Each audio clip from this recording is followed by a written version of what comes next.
Grace yanked the tentacle out of her nose and wiped the trail of snot-like slime off her face as she held the squirming monster at arm's length over the bath.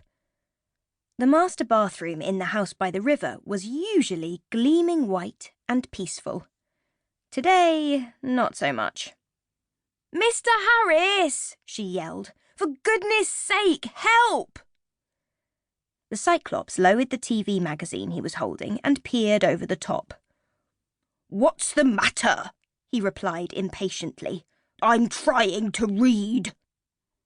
Grace slapped another tentacle away from her ear with her free hand and turned her head just in time to avoid a squirt of foul-smelling liquid. "What do you think is the matter? Look! You're meant to be learning how to do this.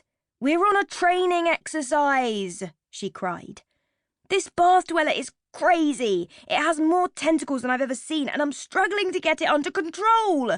You're just sitting there reading when you should be helping." Mr. Harris raised the magazine back in front of his face and muttered from behind it. "I am learning. I know that bath dwellers are not dangerous. The worst they could do is stick their tentacles to you and squirt you with grotty water. So stop making a fuss." Grace shook her head wildly in an attempt to get at least 4 tentacles out of her long, dark hair. "You say they're not dangerous, but what if it puts its tentacles over my nose and mouth? What would happen then?" Mr. Harris lowered the magazine again. "Oh, well, then you would die." "Then help me! I've got no hands left to get the lemon meringue pie!" shouted Grace, clamping her mouth shut as another tentacle prodded her lip. The Cyclops snapped the magazine shut. "That's bad planning. You should never put yourself in that position. And you've ruined my me time.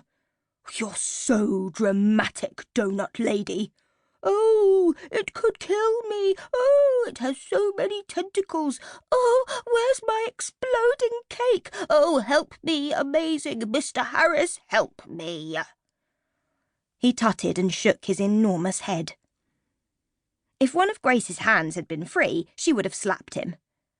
Despite his vastness and his tendency to eat people and other monsters with very little warning, she wasn't remotely scared of him. She was a 12th-generation monster hunter after all. And since they had been thrust together in an unlikely friendship after they had saved the Prime Minister's life just the week before, she was oddly fond of the obnoxious creature. Grace closed her eyes as the bath dweller's tentacles suckered almost every part of her face to try to make her release her grip. She didn't see Mr. Harris heave his feet off the wooden stool and shuffle over. Suddenly, Grace felt all the pressure from the suckers disappear. Some even made popping sounds as they were lifted from her skin. She opened her eyes to see Mr. Harris looming in front of her. "Gone! I don't know what all the fuss was about," said Mr. Harris, licking the end of his massive finger. "Did you eat it?" Grace asked. Mr. Harris belched. "Yuck! Tasted like tuna that's gone off. I wouldn't recommend that you sample one." "Why would you eat it? They stink," Grace said in disbelief. "What else did you want me to do with it?" Mr. Harris snapped. "Put a bonnet on it and pop it on my shoulder?